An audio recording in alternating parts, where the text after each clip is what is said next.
La iglesia después de Pentecostés, cuando recibe la venida del Espíritu Santo y allí se va a caminar públicamente, los apóstoles reciben la fuerza del Espíritu Santo para suplir su miedo y predicar que Cristo es el Mesías y el Salvador. Esa iglesia que nace del costado de Cristo en Pentecostés empieza a ser perseguida. Al principio la persecución la llevaron a cabo los judíos que, por envidia hacia los cristianos que empezaban a tener mucho predicamento, decidieron perseguirlos.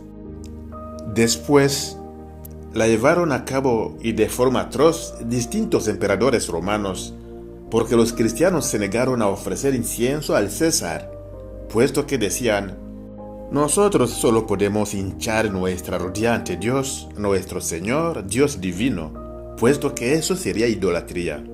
A raíz de aquel acontecimiento, el cristianismo es perseguido. Las personas que deciden hacerse cristianos lo hacen verdaderamente convencidas y poniendo a prueba y a riesgo su propia vida.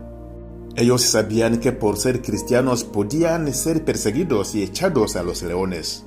Sabían que por ser cristianos no podrían ascender, por ejemplo en la carrera militar o en el Senado de Roma, puesto que iba en contra de las normas dadas por el emperador. El cristianismo era perseguido. Pero ¿por qué los cristianos estaban dispuestos a sacrificar todo eso? Porque Dios era su Señor. Porque para ellos amar a Cristo y a Dios Padre era lo fundamental. Y el resto, pues, siendo importante, cada uno tendría sus aspiraciones. Ellos querían salvar la vida, evidentemente mantener la unión con su familia, pero eso era secundario. En el año 313, el emperador Constantino firma el Edicto de la Tolerancia, o Edicto de Milán. A partir de esa fecha, la iglesia es tolerada y deja de ser perseguida. Lo que en un primer momento pareció un balón de oxígeno y algo bueno para los cristianos, ya no son perseguidos, son tolerados. Pueden decir, soy cristiano sin que nadie te persiga. Después se tornó en algo negativo, porque muchos cristianos se relajaron, y en lugar de vivir intensamente su fe, poniendo a Dios en el centro de su vida, empezaron a secularizarse. Y nosotros hoy en día de eso tenemos mucha experiencia. Empezaron a relativizar, empezaron a decir, bueno, se puede seguir a Dios sin necesidad de ser fiel a Dios en todas las cosas. En este mundo no pasa nada. Y entonces el cristianismo en muchos casos cayó en esa secularización, donde muchas personas se hicieron cristianas sin querer amar a Dios con todo su corazón. Cuentan los biógrafos del emperador Constantino que él no se quiso hacer católico hasta que no vio bien cerca la muerte, porque sabía que hacerse católico significaba ceder todo aquello que no le estaba permitido. Supongo que una vida de derroche, una vida disoluta, una vida donde no encontrará ataduras. Y él dijo, bueno, pues me haré católico cuando me vaya a morir. Y de esa manera disfruto de lo que me da este mundo y después de la gloria del cielo. Yo creo que Constantino, si es de verdad hizo esto con estas motivaciones, fue bastante miope. Para nosotros, ser cristiano no es una carga. Cierto que a veces, por ser cristianos, tenemos que comportarnos de una manera exigente. Papa Francisco les decía a los jóvenes en la JMJ de Buenos Aires que el cristiano siempre nada contracorriente. Claro, nadar contracorriente es perdonar. Quizás porque a mí no me nace en el corazón perdonar a aquel que no me cae bien. Ser generoso es sacar el dinero de tu bolsillo, porque no tiene que dar el dinero que has ganado legítimamente. Mejor está en tu bolsillo y te lo gastas en tus cositas. Pero el cristiano nada contracorriente porque sigue a Jesús. Nadar contracorriente es dar, es compartir. Es negarse a sí mismo para entregarse a los demás, porque siente que lo que el Señor le pide es el mejor para su vida, pues esa entrega, aunque sea sacrificada, es fuente de alegría, de plenitud y de felicidad para tu vida. Y yo creo que esto es lo que Constantino no entendió. Cristo no viene a hacerte la vida imposible, no es el aguafiestas de turno, es tu Salvador. Jesús no viene a decirte no puedes ser feliz. Cristo viene a decirte, te voy a dar la verdadera felicidad. ¿Y cuál es la verdadera felicidad? La verdadera felicidad es amar. Y cuando uno, porque ama, perdona, está entregando su ego, su soberbia, que le gustaría devolver mal por mal, pero se siente más libre y muchísimo más lleno que aquel que tiene su corazón lleno de egoísmo, de rencor y que se siente por lo tanto esclavizado a sus pasiones más bajas, desear mal a los demás. Cuando tú, porque sigues a Cristo, haces caso a su voluntad y te niegas a ti mismo a aquellos que no te apetece hacer, pero que sabes que Dios te lo pide, estás siendo libre. Dios te recompensa.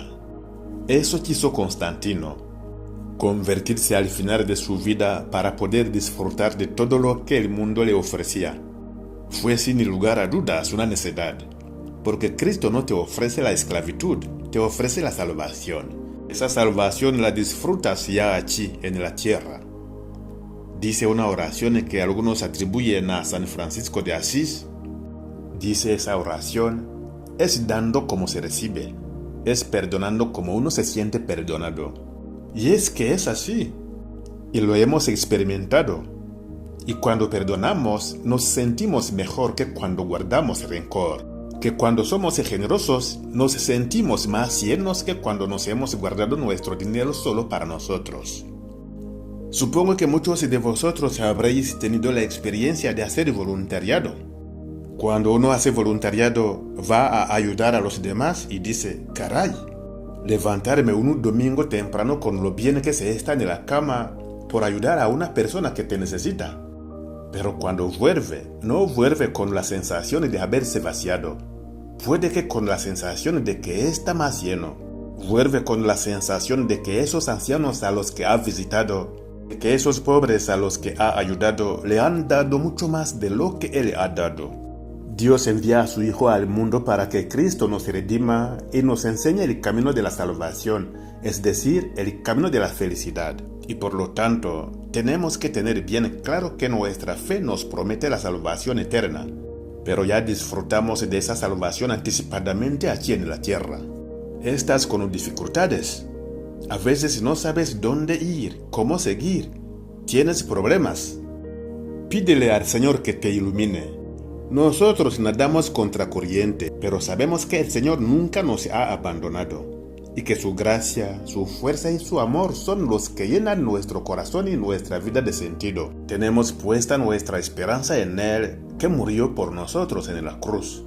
Y aunque todavía no disfrutamos plenamente de la salvación, porque todavía no hemos ido al cielo, aquí en la tierra ya gustamos anticipadamente de esa salvación cada vez que sentimos el cariño, el amor y la ternura de Dios nuestro Señor. ¿Qué tesoros tienes en tu corazón? El tesoro del rencor. No puedes ser feliz. Tesoro simplemente de los bienes materiales. Y cuando te vayas a la otra vida, te lo vas a llevar. No te llevarás nada. El tesoro que tenemos en nuestro corazón es el tesoro de amar y dejar que Dios te ame. Es el tesoro de amar a los que pasan a tu lado, porque en ellos está el rostro vivo de Jesús que te dice, te necesito. Todos hemos experimentado la satisfacción que da amar a los demás. Hemos experimentado el consuelo que Dios te da cuando te fías de Él. ¿Por qué entonces dudar de su amor? Es que lo que me pide el Señor es muy duro. Recuerda los momentos de luz. Recuerda las muchas veces donde cuando fuiste fiel a Dios, experimentaste una satisfacción espiritual que no la da ningún bien de esta tierra, que solo la da Cristo, que solo la da amar como el Señor nos enseña. El que ama ya ha encontrado la salvación, ya disfruta de ella. Recordad la oración de San Francisco, es dando cuando se recibe, cuando uno se siente perdonado. El que da recibe mucho más, porque cuando uno da, el Señor le paga, y con creces. No hay mejor pagador que Cristo. No hay nadie que nos ame más que Él. Entregó la vida para salvarnos. Creo que tiene derecho a que seamos fieles porque murió por nosotros en la cruz. Es un Dios que cumple su palabra. La fe nos dice que disfrutaremos plenamente de la salvación en el cielo. Pero ya aquí en la tierra gustamos de esa salvación cuando nos acercamos a Cristo y cuando como cristianos amamos a los demás, aunque a veces no se lo merezcan. Quizás el que pasa a tu lado te ha hecho daño, y no se merecería que tú le perdonaras. Pero tienes que hacerlo no solo por Él, tienes que hacerlo por Cristo. Porque nosotros como seguidores seguimos a Jesús. Y Él es aquel que mueve nuestro corazón y que nos indica el camino que tenemos que seguir. Que el Señor nos bendiga.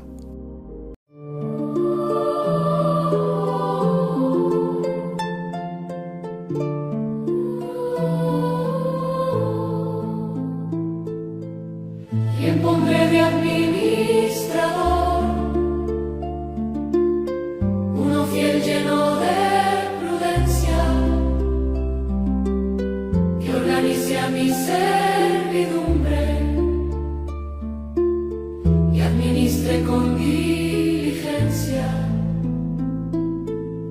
Que les reparta el alimento, los atienda con gran aprecio, que los ame de corazón y que obedezca mis decretos. Siervo de los siervos de Dios,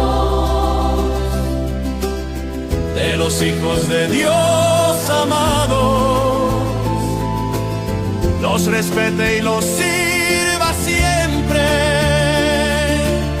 porque Dios se los ha confiado.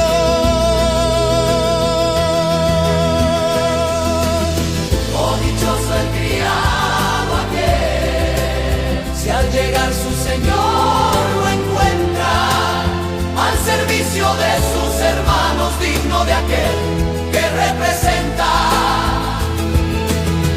El Señor sin pensar pondrá a este servidor fiel y honesto al frente de todos sus bienes y le asignará un premio eterno. A quien mucho le fue entregado, mucho se le reclamará. A quien mucho se le ha confiado, más aún se le pedirá.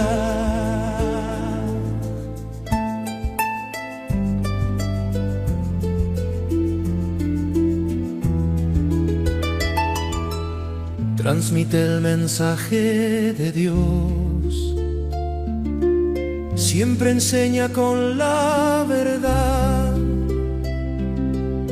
y aunque diga verdades duras, siempre lo hace con caridad. A los pobres y a los sencillos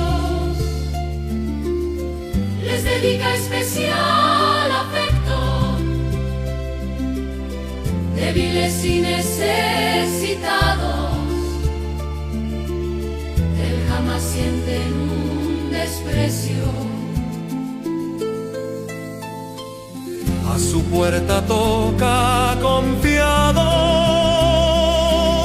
tanto el rico como el hambriento, alimenta con la palabra, con comida y con pan del cielo.